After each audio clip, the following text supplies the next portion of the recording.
Thank you everyone for coming today. I am Charlene Burke, the president of the Westside Community Alliance, and firstly I would like to thank Hudson County Park System for giving us the space this morning, rearranging schedules for activities so that we could in fact hold this debate here today. I would also like to thank the team of Kayla Beryl from Lincoln Park North Neighborhood Association and Sharon McCormick from the McGinley Square Community Board for helping to put this together. There's a lot of work that goes on behind the scenes to get these done. So I thank you all for coming today and those online for watching. And you know the two candidates that certainly have won the runoff, James McGreevey and James Solomon. They're here today. We have two moderators, Esther Wintner and Bridget D'Souza. They moderated our last mayor's forum. So I'm not going to go into much because we only have an hour with our candidates. So I would like them to introduce themselves and we'll go straight into the questions. And then they will complete the hour with a summation, and that will be our debate for today. So thank you again all for coming, and let's begin with James Solomon, if you would.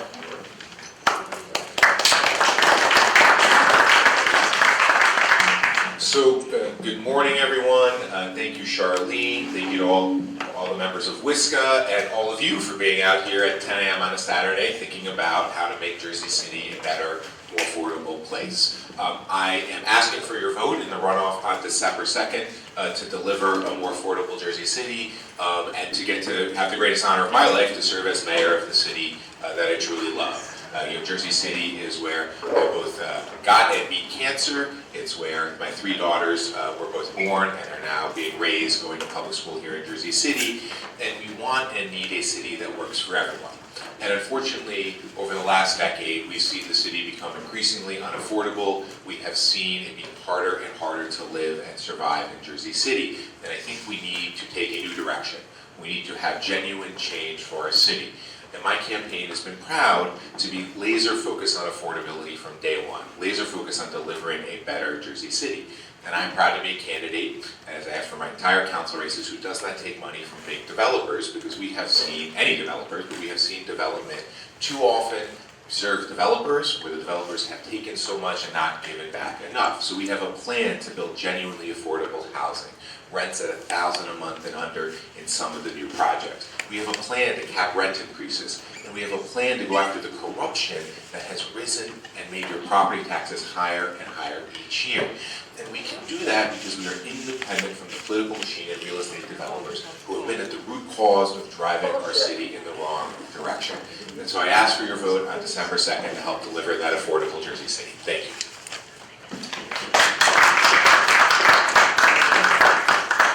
Hi, my name is Jim McGreevey.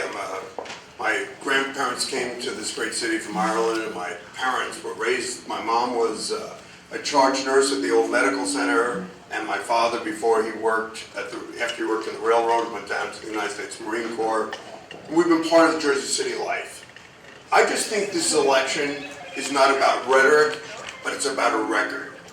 And when we look to Councilman Solomon has been on the city council for 8 years. During this time, I run a reentry program. We all know the record, that Jersey City has among the highest rent increases in the nation. Jersey City had among the highest property tax increases in the state of New Jersey. And so there's a record that we have to grapple with. And although Councilman Solomon will say I voted against the budget, that simply isn't enough. You have to propose an alternative budget. And so what I would argue is that my commitment as, God willing, the next mayor, is to not increase property taxes for the municipal portion of that budget in year one. And I'm also concerned at the fact that if you look at Councilman Solomon's record, not a single person was served by right to counsel. Not a single affordable unit was built in downtown. And Councilman Solomon's solution to controlling the budget was to cut policing. again and again and again. He would sacrifice public safety in that effort. So I would respectfully suggest this campaign is about a record. It's not simply about rhetoric. It's about what we've done or not done. Thank you.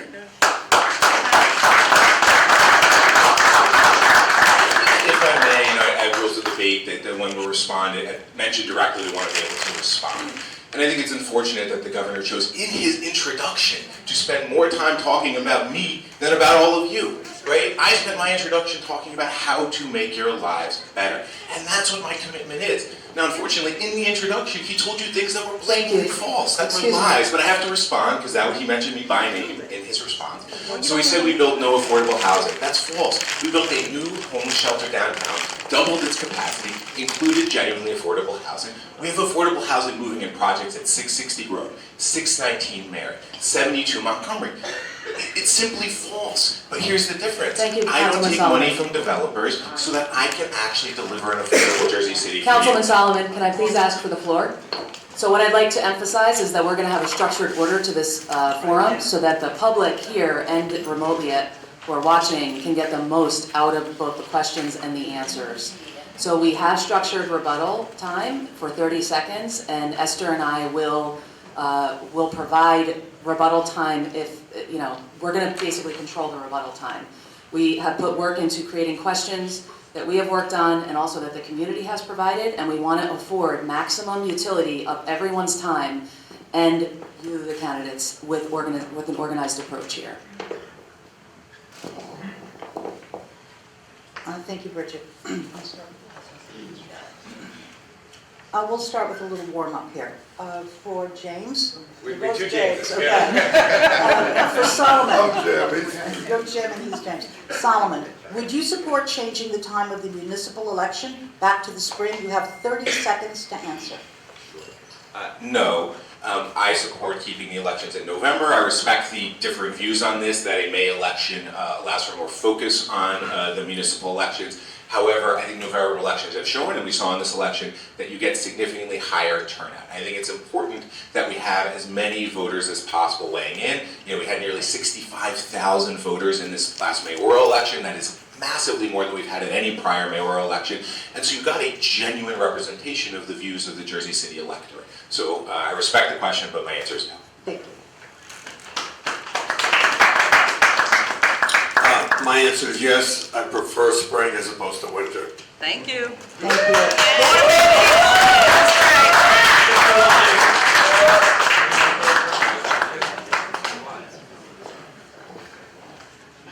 Do you support the idea of an appointed school board?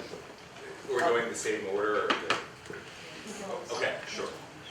No, I think we need to remain where we have it right now, where we have the elected school board, but my commitment, unlike the current mayor, who I think has oftentimes washed his hands of the school board, is to directly engage in school board elections. In 2024, I was the only candidate who was willing to support change candidates because, simply put, the school district and the school board isn't doing enough. Now, my daughters go to public school here in Jersey City, so what happens to them is the most important thing in my life. So what happens to all the children in Jersey City is the thing that I'm going to be thinking the most about. And so I'm going to be committed and engaged in school board elections, but I don't think we need an appointed board. I agree with James. No, we don't need an appointed board, but we do need a mayor who's going to work with the school district.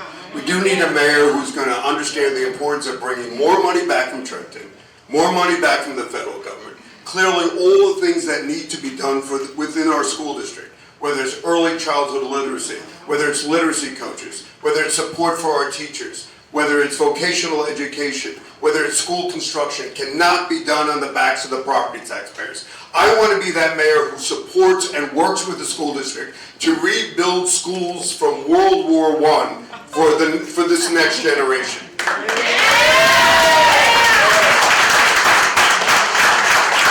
you. Okay, next question. We're going to transition into taxes and property owners. You'll have 30 seconds to answer this question, so McGreevey, you'll go first. There is currently an ordinance to grant a 30-year abatement in Newport that will be voted on at the next council meeting. The property has already received the benefit of a tax break for almost 40 years through the New Jersey Housing and Mortgage Finance Agency.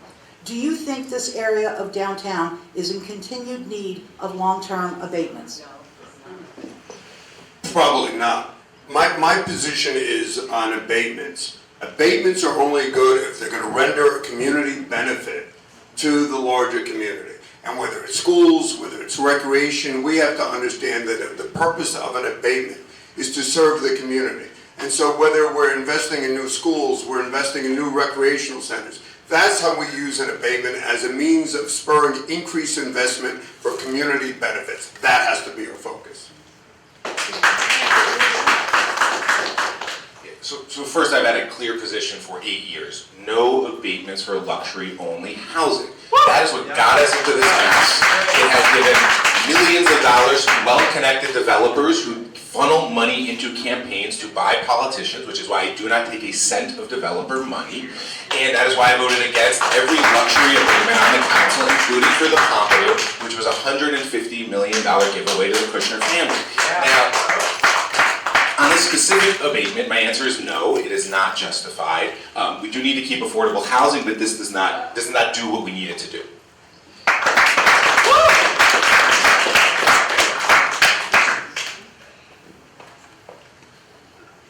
We will have additional questions about property tax, but as an upfront frame, can you please share 2 to 3 specific strategies you would employ to reduce or stabilize city property tax? And Mr. Solomon.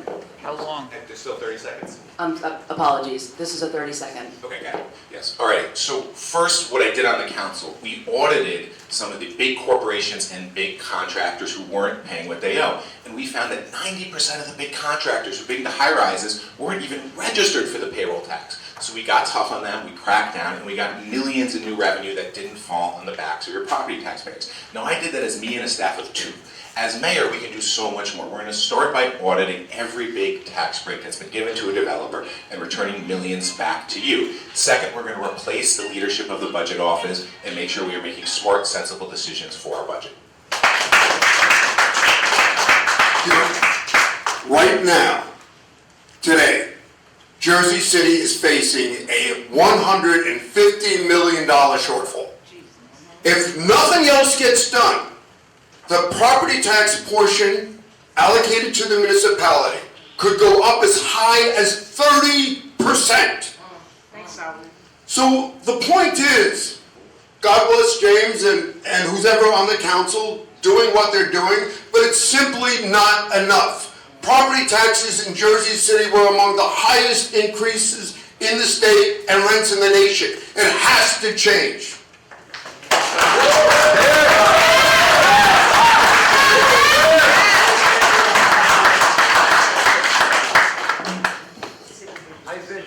This next question, you will have 30 seconds to respond. We'll start with James Solomon.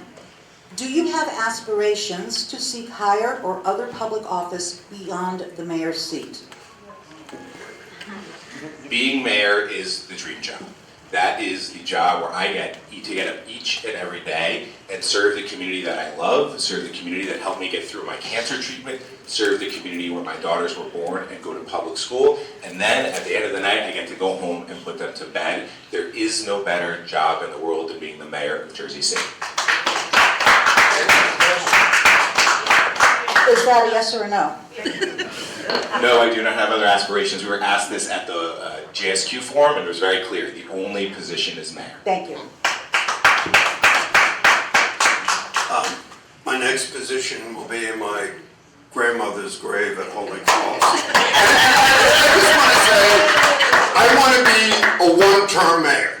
That's all I want. 4 years to fix this, to make sure the structural underpinnings of the budget are addressed, to make sure we're on a road of fiscal sanity, and to make sure that Jersey City's working families aren't driven out by the downtown crowd.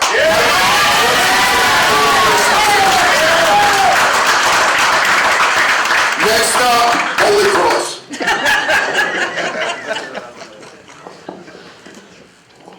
This is a 90-second question.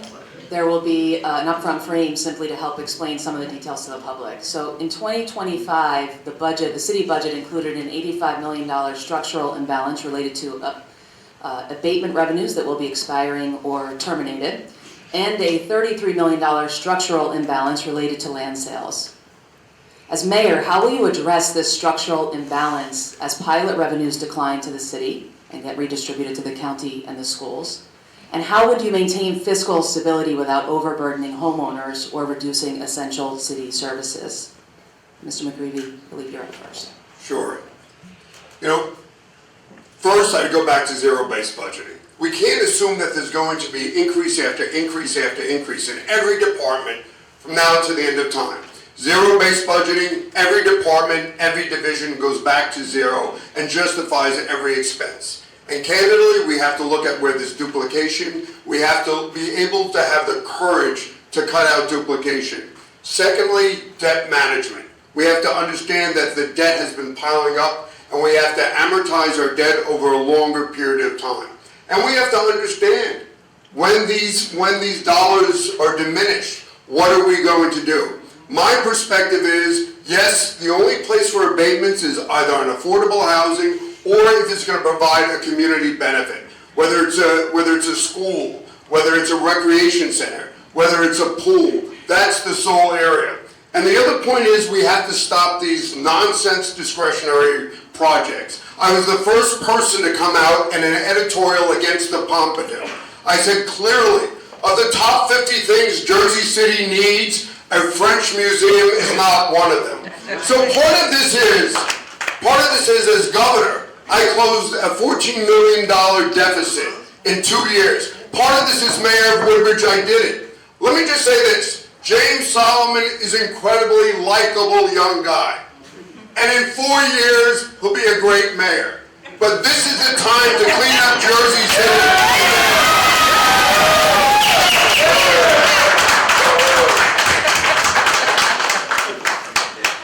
So, the time to clean up Jersey City is now, and we're going to clean it up, not by going back to the failed policies and politics of the past, actually advancing Jersey City forward without relying on the same developers who have funded my opponent's campaign, given him nearly $1 million, the same developers who have gotten the sweetheart deals that caused the budget deficit just referenced. So I don't take the money from the developers so that I can deliver for you. Now here's what we're going to do. I talked about it earlier, but talk about it again. How do you solve this budget deficit? First, make sure developers pay their fair share. Audit every tax break, audit all their payroll tax that they're not paying, and ensure that the people of Jersey City are getting a fair shake. Second, you got to get tough and say no. That's what I've done on the council. Every time Mayor Fulop said, hey, I'm going to use a little budget hole, I'm going to patch it up with a Band-Aid, use a land sale. Every single time we said no, we offered alternatives, and when I get into office, we're going to replace the people who came up with this failed strategy, and we're going to put in place a serious budget plan. Last but not least, I have a firm commitment to every person in this room. No more of these huge tax increases. We are going to stabilize your property taxes by ensuring that developers and corporations pay their fair share.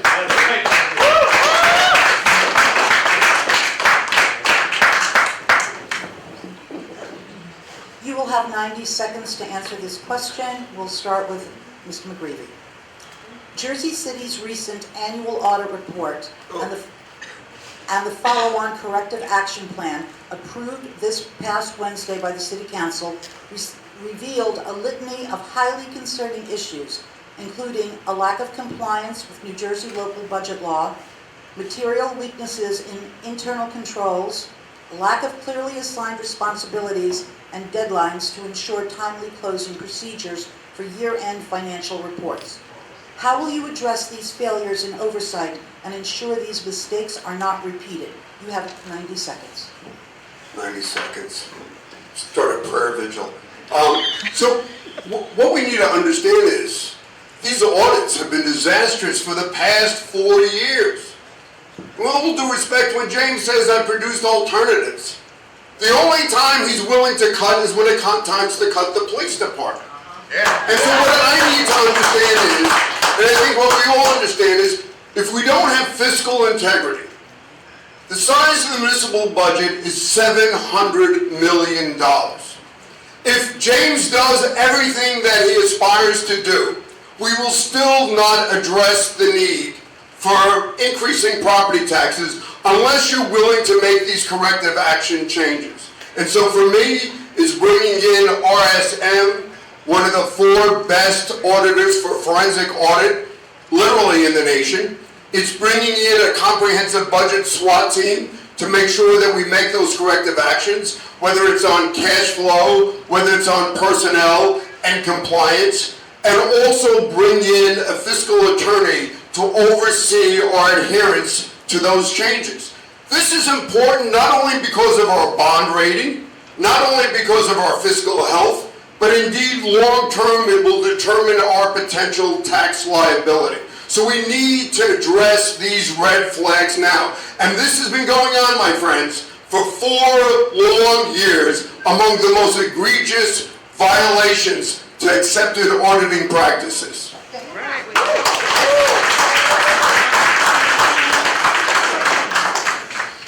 You know, I'm not going to do what the former governor just said, which is tell you why we can't do things. But we can't make our city more affordable. We can't ensure that tenants can stay in their homes and stabilize property taxes. We have a plan to do it. So we are going to ensure that, again, the developers and corporations pay their fair share.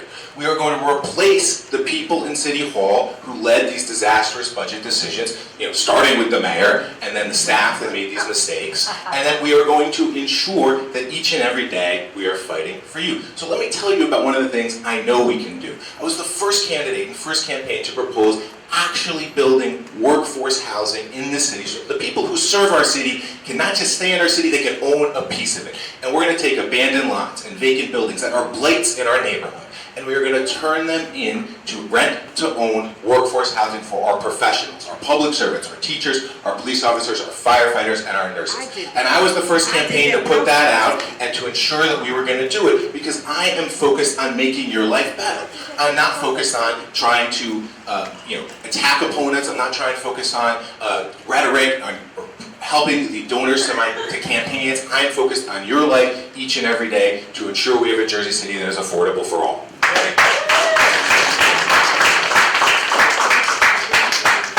Mr. Solomon, I will give you 30 seconds to address the question a little bit more directly in terms of what you will do to address the failures in oversight and make certain that those mistakes are not repeated. What strategies, what will you do to make sure that that doesn't occur again?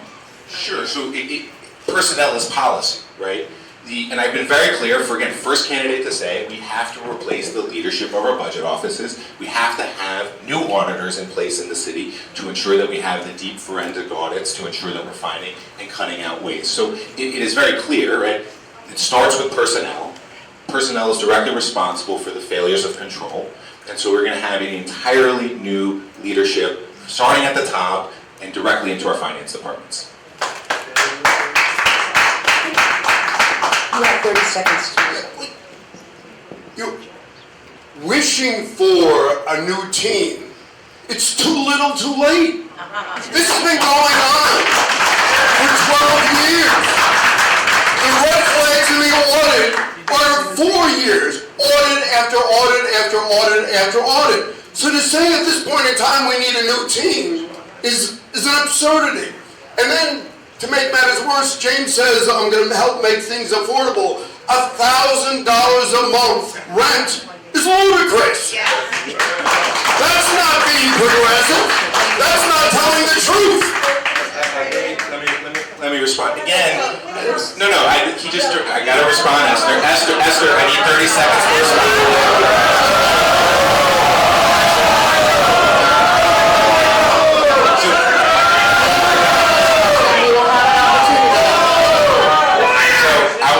Seconds to respond to that. That's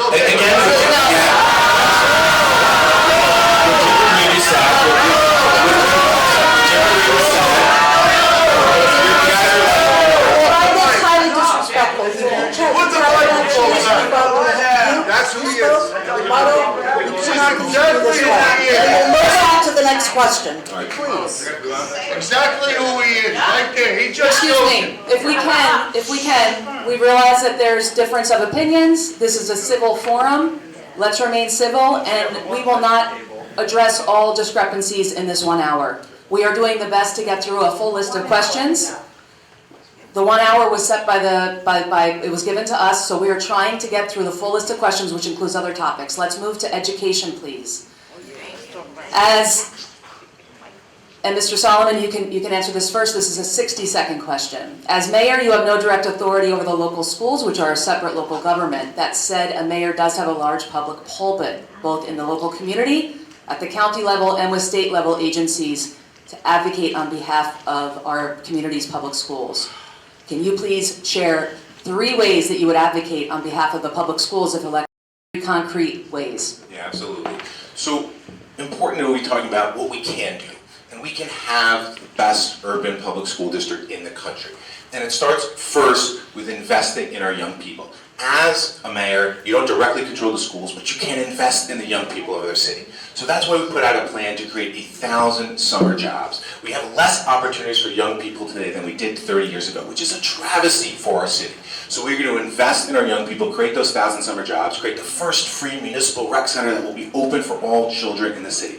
And then we're going to have a deputy mayor for education to ensure the lack of coordination that has plagued the city and the school district is solved. We'll have a leader that is pushing and moving forward. Last but not least, we are going to fight and push the school district to improve their literacy programs. And if the school district doesn't do what it needs to do, I will, as I have done in the past during my entire career, engage in school board elections and ensure we are electing professional, competent leaders to run our school district.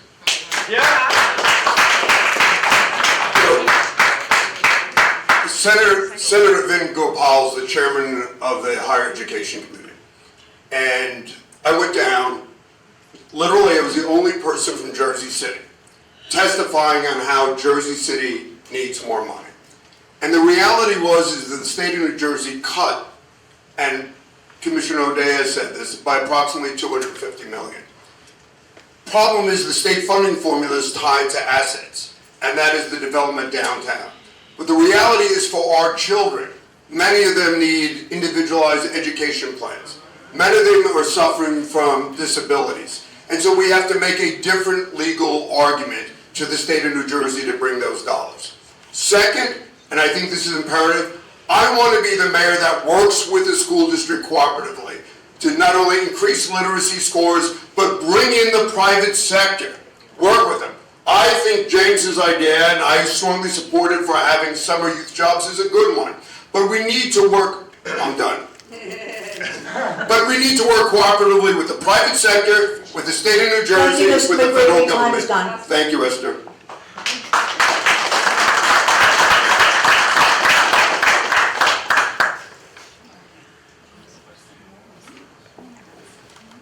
We're going to do a quick lightning round. This is yes or no.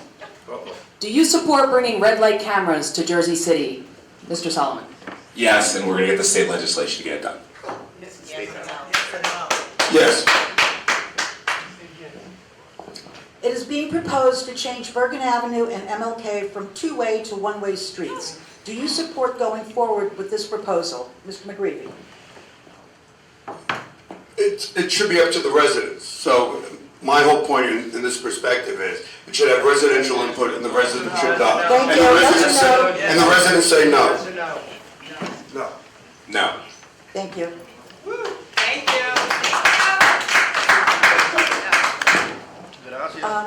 This next question is directed to Councilman Solomon. You will have 90 seconds to respond to this question.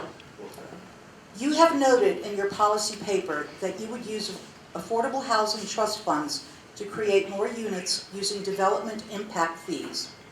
Resolution 25-275 notes that the Affordable Housing Trust Fund was $6.8 million as of November 2024.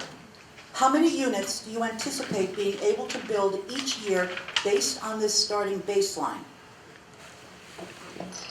Thank you for that question. So let me tell you what we did, which gets into that. For years, we had a luxury-only development model in Jersey City. That is a failed model, and is the model that developers are desperate to keep, which is why they're giving my opponent nearly $1 million. The same developers who have gotten deal after deal after deal in Jersey City.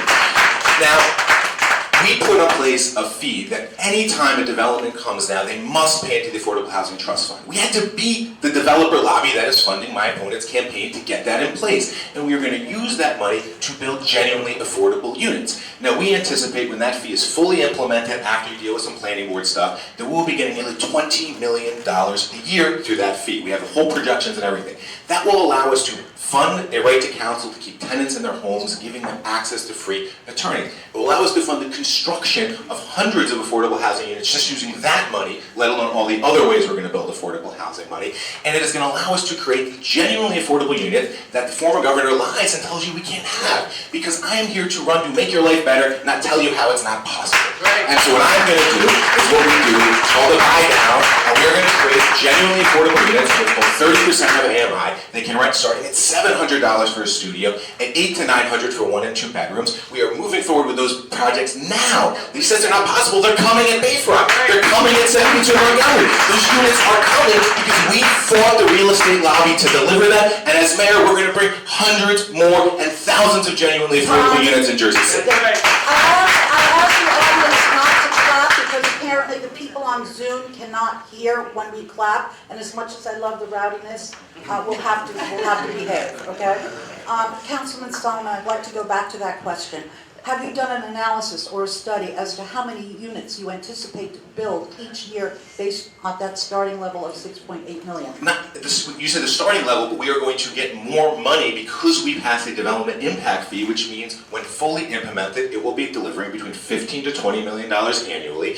And that money, hold on, and that money is divided. So 20% goes to right to counsel, then you're going to have an additional 30 to 50% to build new units, and then an additional 30% for repairs to existing units.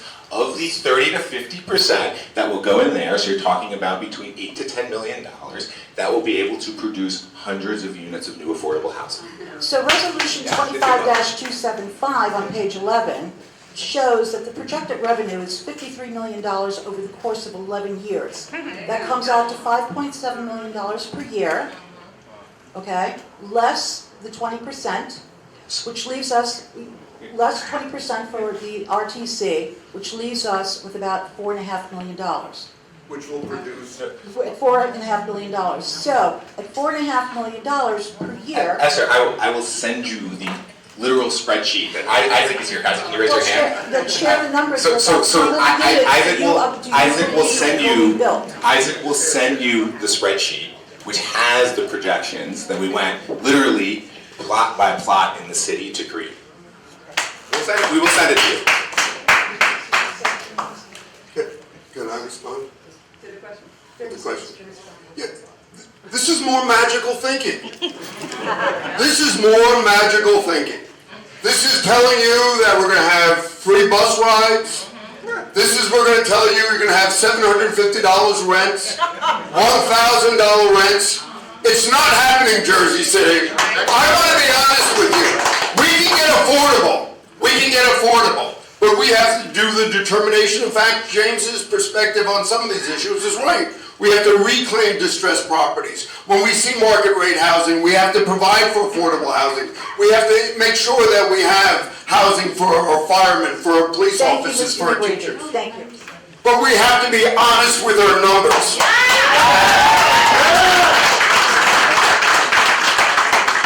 Thank you, gentlemen. Okay, next question, and this is directed to you, Mr. McGreevey. You will have 90 seconds to respond to this. On your website, you have committed to creating 1,000 affordable homes and 500 affordable rentals for seniors. Can you explain the specific strategies, funding sources, and partnerships you would use to deliver these units, and what timeline residents should realistically expect? So, our perspective is, obviously you would use LIHTC, you would use Aspire, the state programs that provide for incentives. So basically the city would make strategic investments in terms of supporting, whether it's Aspire and LIHTC, which are state finance programs from the State Housing Mortgage and Finance Agency. For senior citizens, I think the most appropriate use is with our faith-based community. I mean, I've talked to reverends, I've talked to churches, I've talked to temples, I've talked to mosques, where we're interested in upzoning. And the beauty of upzoning is the same way that they have egregious upzoning downtown is to provide for a church, whether it's St. Joseph's, the Masjid on Montgomery, to provide for building the construction of affordable housing for seniors and market rate housing. So the point is, if we're waiting for the developers to provide for affordable housing for seniors, we're going to wait to the Armageddon. My purpose is to work cooperatively with houses of worship. And then in terms of available housing and opportunities for affordable housing, use city land. And what the tragedy is, when I talked about that $150 million debt, the city's about to sell a precious piece of real estate adjacent to Jersey City Medical Center that's ideal for affordable housing. This is another example of basically Thank you, Mr. making McGreevey. bad decisions and patching over bad financial Thank realities. you, Mr. McGreevey. Please hold your applause for people on Zoom. Mr. McGreevey, I'll ask you again, what timeline should residents realistically expect? I'm out in 4 years, 4 years. 4 years. I'll get this done in 4 years. The singularity of focus, 1,000 affordable, 500 seniors. Okay, I realize there's enthusiasm, but you are denying people on Zoom the ability to hear all of the responses. So please, out of respect for your fellow community members, please restrain from clapping and speaking during the answers. Thank you. This question is for both candidates. We'll start with Mr. McGreevey, and this will be 60 seconds.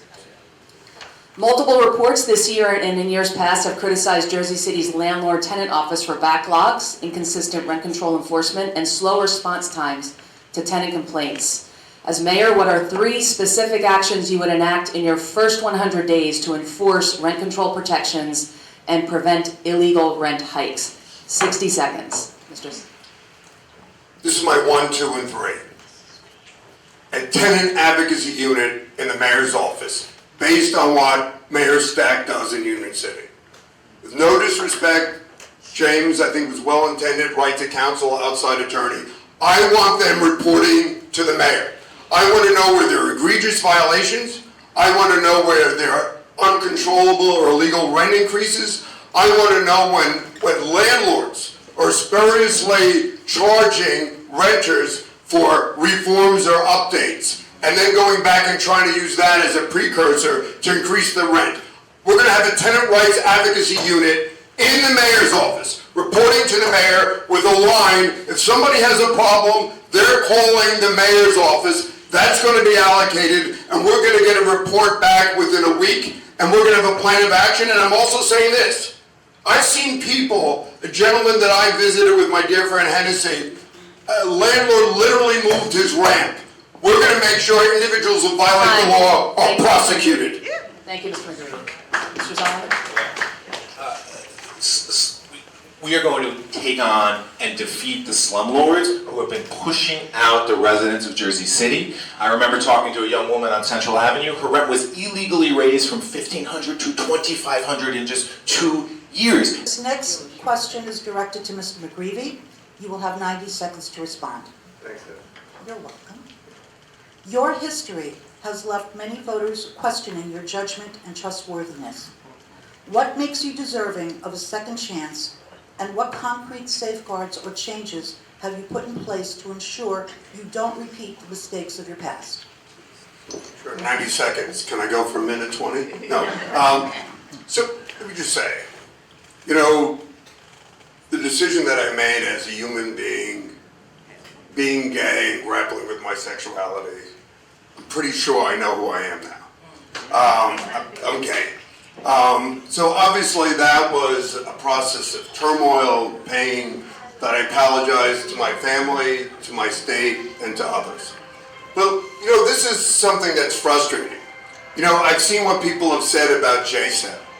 When I ran Jersey City Employment and Training, we brought in over $9 million. And it was, unfortunately, deteriorated to political feud. I had 8 audits that I published on our website. Then we brought in RSM, one of the leading auditing firms in the world, who said we did everything right. And I understood I wasn't the flavor du jour and I was asked to leave, and that's okay.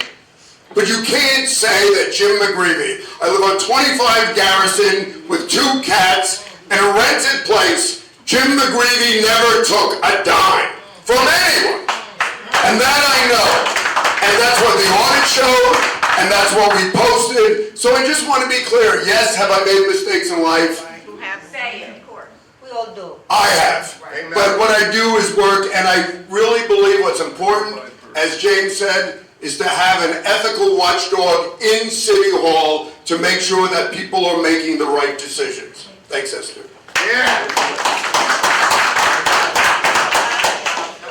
Mr. Solomon, you are a 2-term councilman who has represented constituents in your ward, but based on your own About page on your website, you have never had a paid executive position with responsibility for managing a large budget or large staff. So one question that voters have is, how can they trust or ensure that you are equipped and ready to manage a $700+ million budget with a $100 million structural imbalance that will require management of nearly 3,000 employees? So let's start with how we've managed our campaigns. I just ran a $2.5 million campaign. The former governor just ran a $5 million campaign. He spent twice as much money to receive fewer votes than I did in the general election. That's about management. That's about smart decisions. It's about managing your team. It's about knowing what to spend on and what not to spend on. So that is management experience that you've just proven to show that I can do it. But then let's talk about record on the council. No council member in the entire state of New Jersey has passed more legislation than I have. We were the first in the state to ban the use of AI algorithms that are jacking up your rent illegally. We audited the big developers, contractors, and corporations and found millions and then collected it and got it to you. That is a job the mayor was supposed to be doing and the mayor's administration was supposed to be doing. So I have a clear track record of proving. Now the last thing though is humility. Right? I know that I'm capable for the job, but I also know that I have to surround myself with the people to help me there. So I'm not going to walk in and say, hey, I'm just there, I'm going to be the mayor, and it's going to be siloed. We're going to bring in the best and the brightest to be in positions all across the city. I think it is most important that you are never the smartest person in a room. So when you're talking about finance, you need your finance director to be the best finance person possible. When you're talking about law and HR, you need to have the best, smartest people in the room who know more than you do, so you are surrounded by them to help you manage. Thank you.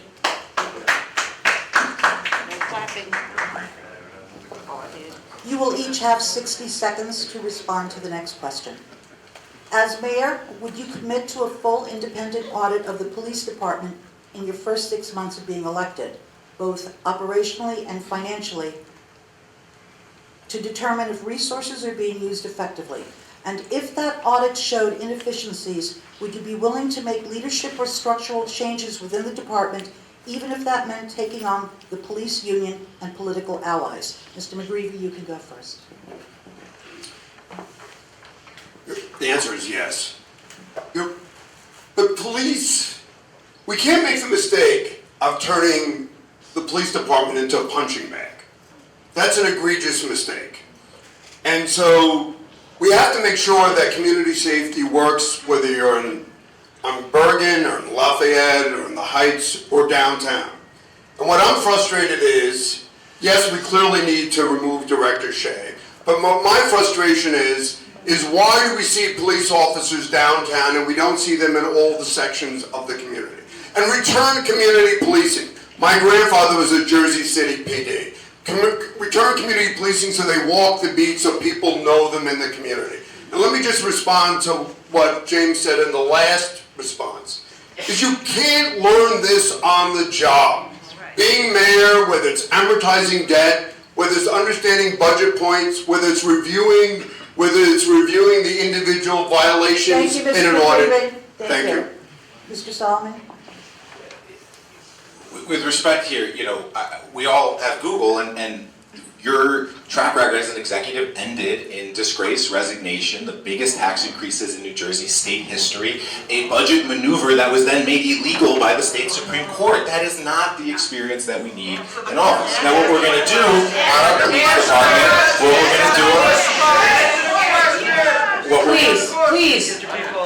Please stop. Yes, we don't. What we're going to do is ensure that we know that we need change at the top. We are going to immediately get rid of Director Shea. We are going to bring in new leadership for our police department. We are going to get the community policing that we need, get new officers on the beat, and we are going to invest in the broader community so we have an all-of-the strategy to make our city safe.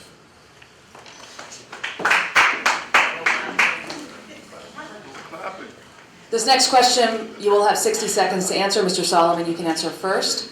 Many infrastructure projects in Jersey City, for example, the extension of the Hudson Bergen Light Rail related to Bayfront's development, rely heavily on partnerships with state agencies like NJ Transit.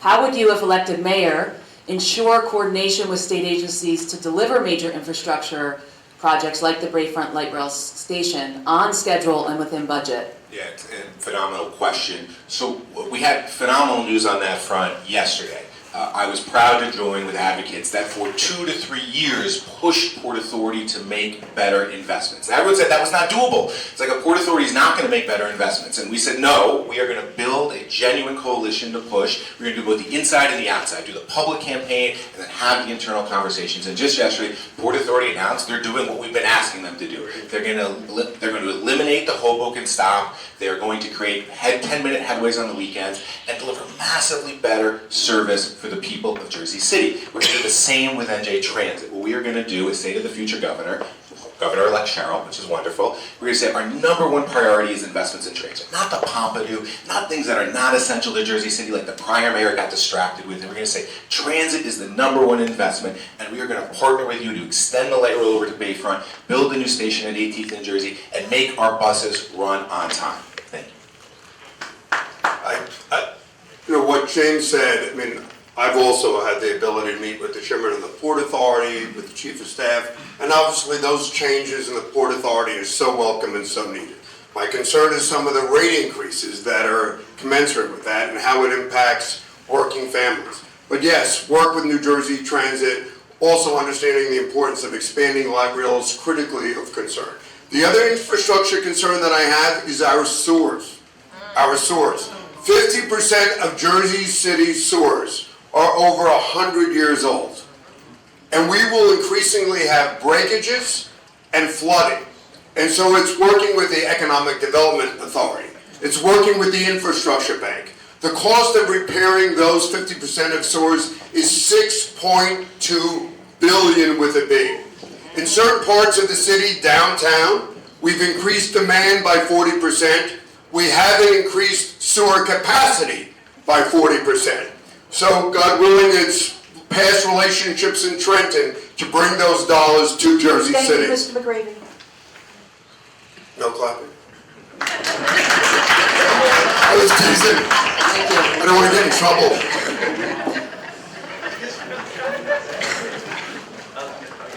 You'll have 60 seconds to answer this next question. It's from the community. Many residents have noticed that the streets often look dirtier after trash pickup and that sidewalk cleanliness has declined, especially on the west side where sidewalk cleaners used to be present.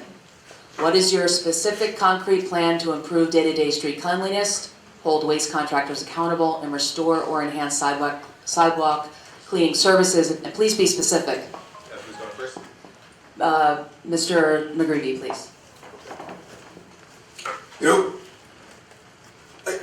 there's a basic inequity between downtown and the west side.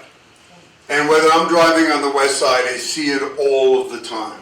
So in terms of specifics, we have to have community meetings on street sweepers, on what is required and when, what side of the street, how often. That's one.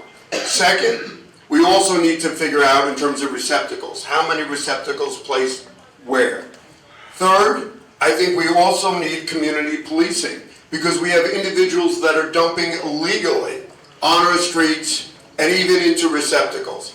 So what I think which is so critically important is to have a unit in City Hall focused on quality of life issues. A quality of life task force that's assigned from all of the various divisions to go out and do a SWAT team and to literally charge those property owners who are failing to comply, but then also to hold the city responsible. Thank you.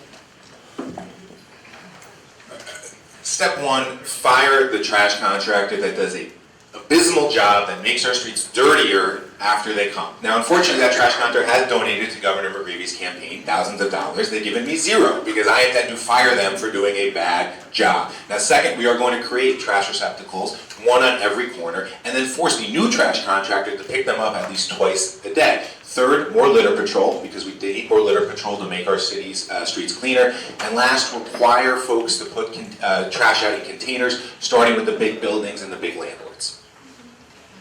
Thank you. This next question is another question from the community. You will have 60 seconds to answer, and Councilman Solomon, you'll go first. With the rapid increase in new high-rise developments, many buildings are providing inadequate parking for their residents. This is pushing more cars onto the neighborhood streets and making parking significantly harder for longtime residents, many of whom rely on their cars to get to work. What concrete steps will you take to ensure that new developments provide sufficient parking, and how will you address the current shortage?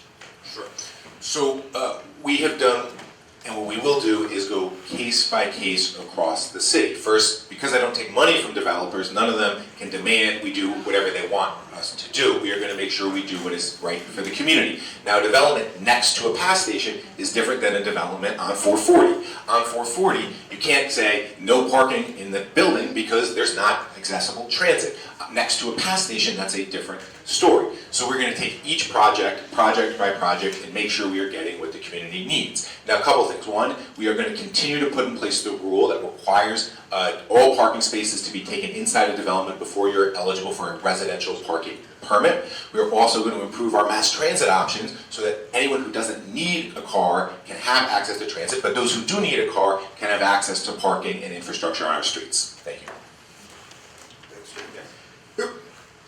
My frustration is, James has been there for 8 years.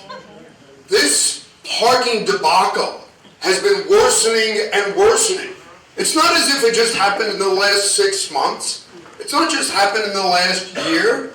Parking has become, it's a fitness test, particularly on the west side. I come home at night and I'm driving down Stuyvesant, I'm driving on West Side looking for parking. Clearly, we haven't provided for enough parking, especially in this part of the city. People are forced, if they want to go west, they need a car. And so one, I believe that we have to provide parking, we have to bring back a parking authority to work with our special improvement districts so that residents can use the parking authority parking in the evening while businesses use it during the day. I also want the permit decals to make sure that it's only Jersey City. It's only your block that's parking on that street. And so I simply, the parking crisis didn't come yesterday. Thank you, Mr. McGreevey. Thank you. I'd like to do a quick follow-up on that. A lot of the new developments that have gone up have a low ratio of parking spaces to parking units within the building. Would you... Parking spaces, parking units. Parking spaces in the building, right. So it's a low ratio of parking spaces in the building to the units. Would you increase that ratio to one-on-one or at least 50%? A simple yes or no. Mr. McGreevey?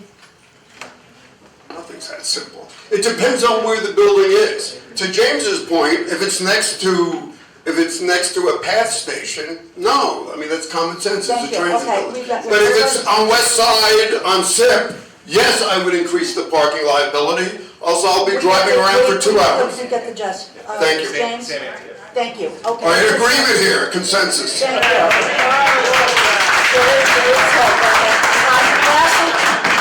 We're going to try to squeeze in one more question. Many residents believe city jobs go to political allies, cronies, or family members instead of qualified applicants. If elected mayor, how will you dismantle this system of cronyism and make the city employment truly open to all qualified residents? James Solomon first. Yeah. Oh, I'm sorry. Let's give this 60 seconds. Yeah. So I think one of the things I'm so proud of is the staffs that I built in City Hall always are from the community and are not political appointees. So my 2 chiefs of staff started as interns, both were NJCU students and NJCU grads, and they were just hired because they kicked butt, because they were awesome Jersey City young people with immense talent. That's how I've always done it, and that's how we're going to do it in City Hall. We are not going to hire someone. I'm not part of the machine. I don't owe anyone anything. I can just hire the best person for the job. And to root out the corruption, the idea that I have, that the governor referenced earlier, is to have a municipal inspector general, someone with subpoena power who can look and find corruption, waste, fraud, and abuse anywhere in city government. And that knows, people are going to now know, hey, someone's watching. I can't keep doing what I've always done. You know, I would govern the way I do at New Jersey Reentry or as mayor. We have among the most diverse workforces in the state, highest percentage of women, diverse backgrounds, immigrants, the complete diversity. At the end of the day, we're here to do a job. And it's not, you're not hiring the best person just because they're the best person, but they're going to help to provide the best service to the community. And so for me, as I think with James, that's a cardinal virtue. And so we even hire McNair students. I go out on a limb. That's a joke. But again, it's about hiring people that are willing to work, that are from Jersey City and resemble Jersey City. Thank you. So we'd like to thank you on behalf of the community organizations and the public for your time. As we close this event, you will each have 1 minute to make your closing remarks. We'll start with James Solomon. All right. Thank you, Esther and Bridget. Thank you, Wiska. Thank you, Governor McGreevey. Thank all of you again for being here. I am asking for your vote on December 2nd to make a more affordable Jersey City. For too long, we've had developers running our city, and they pour millions into the political system to get what they want. Luxury-owned buildings, rent increases up the wazoo with no limits, and that changes on December 2nd. I am independent from developers, I don't take a cent of their money, and we have a plan to make Jersey City affordable. Require them to put 20% affordable in large new projects with some rents at $1,000 a month or less. We have a plan to cap rent increases, and we have a plan to go after the corruption that has forced your property taxes up and up and up. And if you elect me, an independent councilperson, to be your mayor, I will deliver an affordable Jersey City for all. Thank you.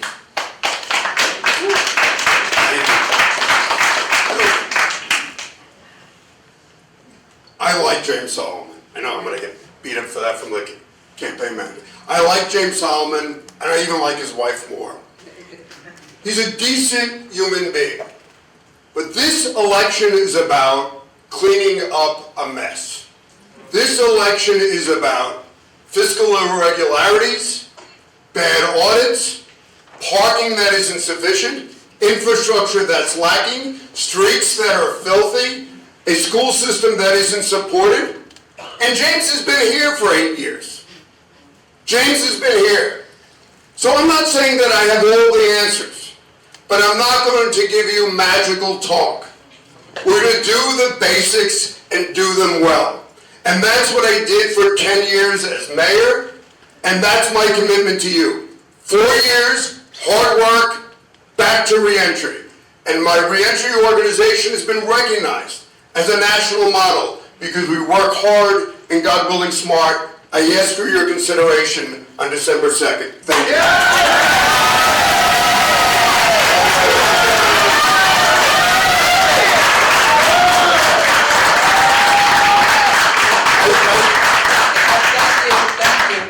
Thank you, James McGreevey. Thank you, James Solomon. A big hand to everyone up here, the mayor, the mayoral candidate,